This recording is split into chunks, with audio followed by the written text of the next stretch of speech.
So the money's over here on the defensive side, and it's been there for a while, and a lot of the money's going to move over here by natural extension.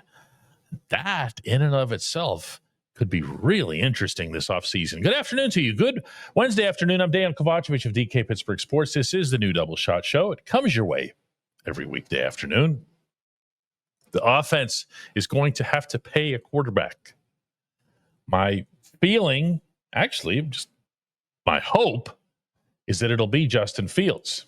Justin Fields is going to end up making, I don't know, fresh off being a backup and knowing that the Steelers are going to have to get some sort of veteran to support him.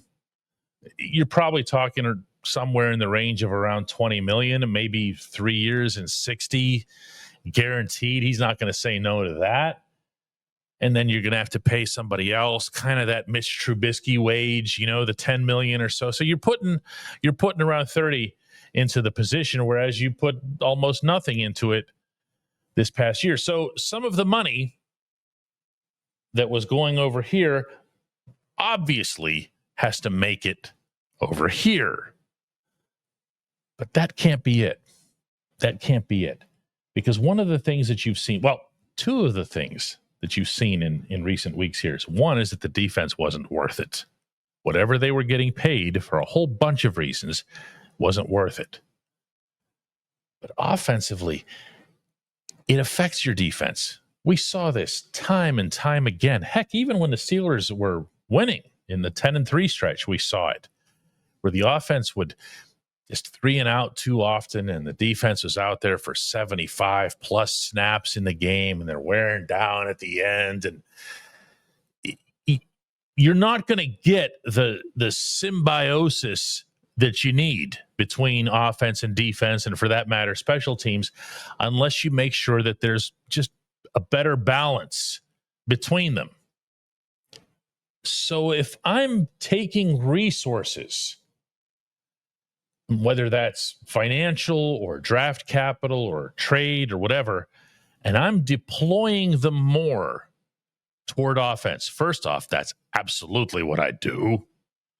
Secondly, I'm thinking about a lot of different things here. I'm thinking about the quarterback position, but I'm also thinking about, for only the millionth time, WR2, or, to my mind, a WR1 that would force, one would hope, George Pickens to grow up a little bit and understand that not everybody needs to cater to his every whim, because there's now this other guy who can also catch footballs. I am completely convinced that added at least a year to Antonio Brown's productive tenure in Pittsburgh. He saw Juju Smith-Schuster come along, and everybody's like, Juju, ooh, and the fans in Latrobe and everything, and on social and Instagram and everywhere else. And AB's like, I need to, show them that I'm still the guy, which of course he was. If you do that with George, awesome. You're not going to have Najee Harris back, nor should you have Najee back. He doesn't want to come back if they want him back. So you have Jaylen Warren, and rather than just accepting, all right, well, here's your feature back, here's your bell cow back, you don't need to do that in 2025. You get yourself another back. The one thing about this draft, and I know, nobody ever likes to talk about running backs related to the draft, but the one thing you have in this draft is a great RB class. Not a good one, not a very good one, but a great one. And it's deep. And it's got all kinds of options for different types of runners. At least think about it while you're also thinking about a wide receiver, the standard second-round wide receiver pick, because you can find really, really, really good talent in the second round at that position. And that's probably going to be true from now till forever with the way college offenses are structured. I'm not taking a tackle, okay? But I am thinking about other offensive positions up there.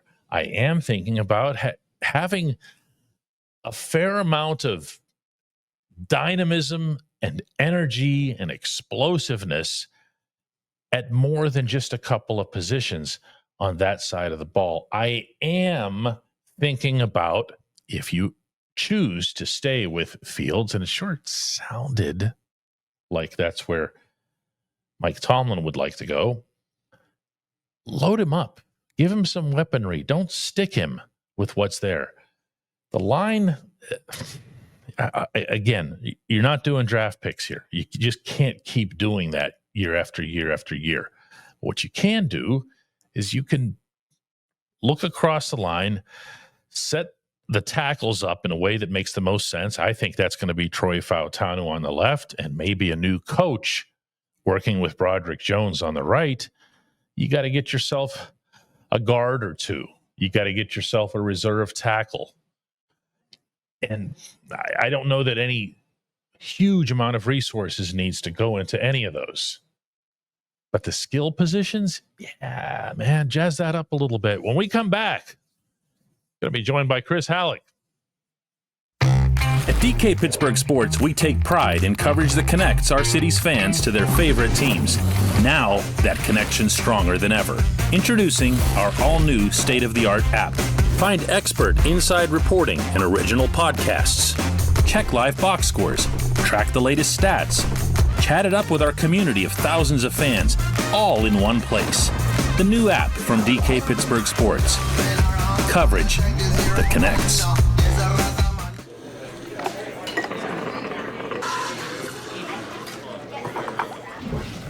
Joined now, as promised, by Chris Halleck. We're going to talk about the offense all summer. Let's take a little bit of a break here because his defense wasn't exactly, hitting on all cylinders over those final 5 games either. And they probably raised way more questions than anyone could have expected along that path. Where do you even start, dude? Where do you go? Are you talking about Minka, TJ? I don't even know where to start the conversation. I mean, me personally, I would start with the overall schematics. I think it can't. I mean, you can still run cover 3 and be, a good defense in 2025. I mean, you can, even though the majority, the trend is to go into more too high. But then you're talking about Minka pretty much never ever playing on the second level or close to the line of scrimmage ever again. So I think you can do some of the similar things that they do, but overall they've got to find a different way to best utilize their talent. Having Minka Fitzpatrick constantly dropping back and covering the deep middle third, 25 yards off the line of scrimmage, is not conducive for him being the ball hawking safety you want him to be. Having TJ Watt, and he even admitted as such, constantly staying stagnant on the same side every single time in a time in which a lot of these, we call them edge rushers, but some of them are just kind of defensive players. I don't really want to define them by a certain position. You see Micah Parsons in Dallas. He's all over the place. Myles Garrett moves all over the place. Why can't TJ do the same thing? I mean, he knows how to beat guys, so let him try to throw something different at the opposing offense. I would change up some things schematically. That'll be the first thing that I would do. Well, let's stay with schematics then. I kind of like this because if you start moving your way around the defense, you can start asking about the utilization of a lot of different guys. I'm going to throw one out there that doesn't get brought up, I think, often enough, and that's Keanu Benton. Yes, I'm glad you brought him up. Because we can say, you can just look at the sheet at the end of the season and say, oh, he only had 1 sack. What the heck was wrong with Keanu? The correct answer to that question is not a thing. Yeah. But if you're using Keanu in a way that is antiquated, as opposed to telling Keanu, hey, man, get the claws out, the adamantium claws, and rip through these guys and get back there. Show a different look. For the defense in general, we complained, you and I, a lot about the lack of blitzing, but there's also just the lack of getting that kind of heat that you need from the existing front line guys, especially him. Yeah, and so here's the thing about Keanu Benton, and I've covered him. I remember going back to when he was at the Senior Bowl, and immediately he stood out to me. I was like, this is a guy who I think could really, really be a player. And lo and behold, the Steelers thought so too, and he ended up becoming a second round pick. But He was a nose tackle at Wisconsin. He's not a nose tackle at the NFL level. He doesn't have the size. He doesn't have the strength to play directly over the center all the time. Move him to where Larry Ogunjobi is all the time. Yes. Move him to that typical defensive end. He can play a little bit closer inside. He can play between the guard and the tackle most of the time. Let him cook there. Now, that probably means moving on from Larry Ogunjobi, but he's only got 1 year on his contract, and cutting him saves them about $7 million in cap space. So to me, where's the bad there?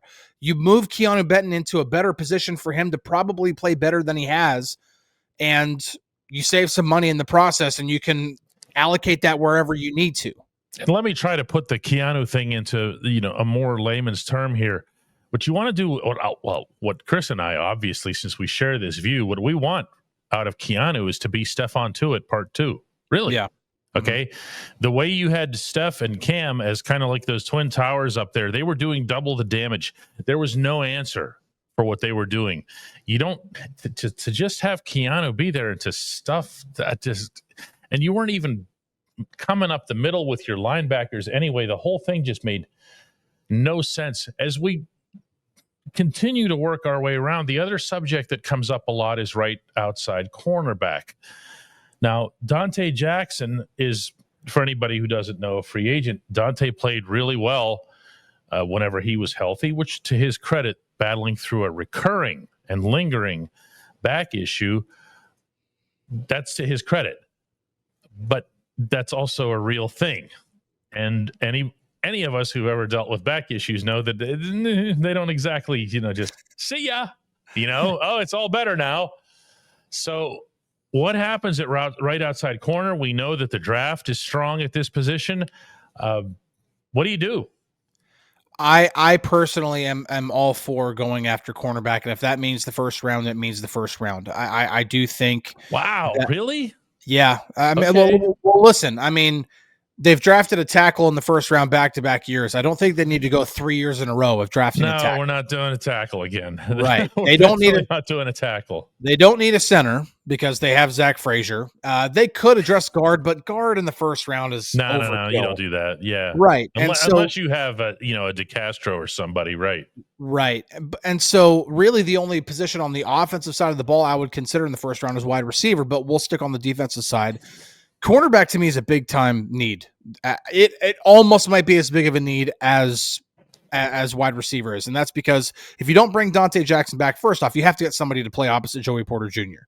Yeah. And you need somebody, and Dante Jackson is not this guy who can do both zone coverage, because especially if the Steelers stick with their main cover 3, you're going to be playing zone, a certain amount of time. But also when you do want to go and switch things up and go more man coverage, I'm sorry, that's not Dante Jackson's strength. It has not been, even going back to his best days at Carolina. He just has not been a great man coverage corner despite his speed. He's better at reading, reacting, and using that speed out of zone coverage, not in terms of running with guys.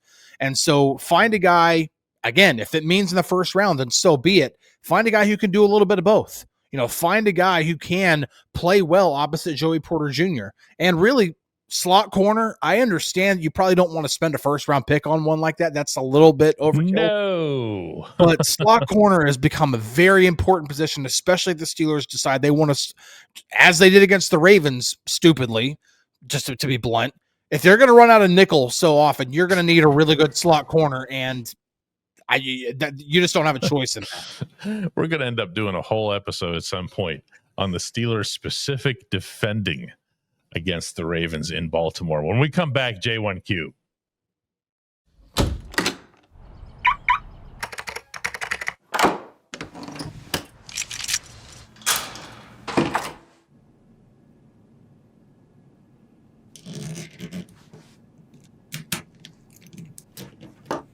Safety is a habit. Gun safety and responsible storage are no different. Help prevent gun accidents, misuse, and theft. Keep firearms safe and secure when not in use. For safe storage options, visit projectchildsafe.org.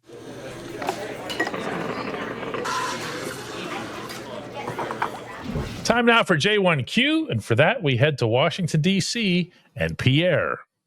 Hi, DK. Do you think Omar and Tomlin can steal a page out of the Lions playbook?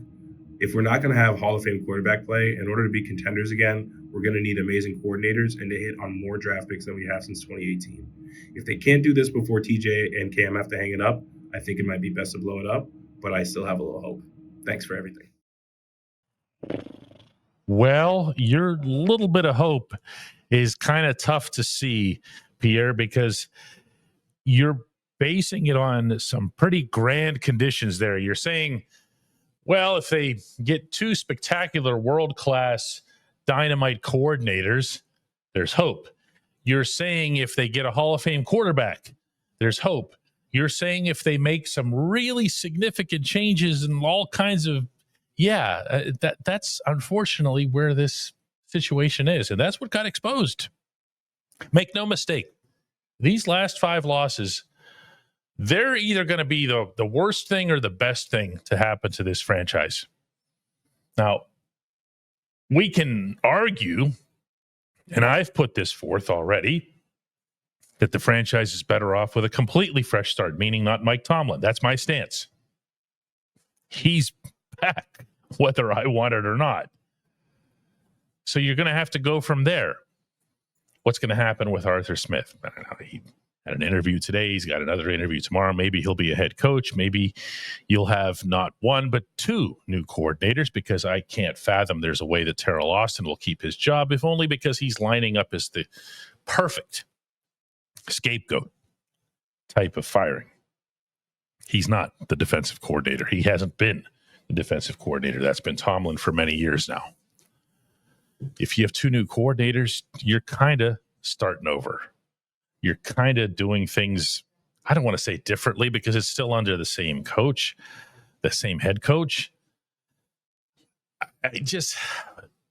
The blow it up thing, I'm not going to lie here. It feels attractive with the exception of the guys that you mentioned, with the exception of TJ and Cam. And you do want, to an extent, to succeed for them, to win for them. You'd hate to have a truly great player, DPOY type year after year in TJ, not win a single playoff game. I don't want that stuck on his ledger. He doesn't want that. And he doesn't even think about it that way. He doesn't think about, I need to get 1 playoff win and we're okay. When he talks about playoffs, he talks about winning in the playoffs in a general sense. Cam doesn't have a Super Bowl. And Cam hasn't participated in anything remotely resembling a Super Bowl run in forever. Cam's in a similar class with TJ. But do you weigh what those guys are worth in terms of, I don't want to call it sentimentality because they deserve better than that, but an emotional aspect? Do you weigh that versus what's good for the Steelers as a whole? No. You don't do that. You can't do that and run the operation properly. You just can't. You're not going to see a blow up, Pierre. You're not going to see a rebuild. You're not going to see, you might see 2 new coordinators, but you're not going to see, let's just completely change how everything functions around here. So, I hate to keep being the wet blanket on all this, but they're going to run it back and they're going to hunker down and they're going to show you who they are and why they were right all this time and everything else. I appreciate you. I appreciate everybody who watches Double Shot of Steelers. We'll be back with another one of these tomorrow.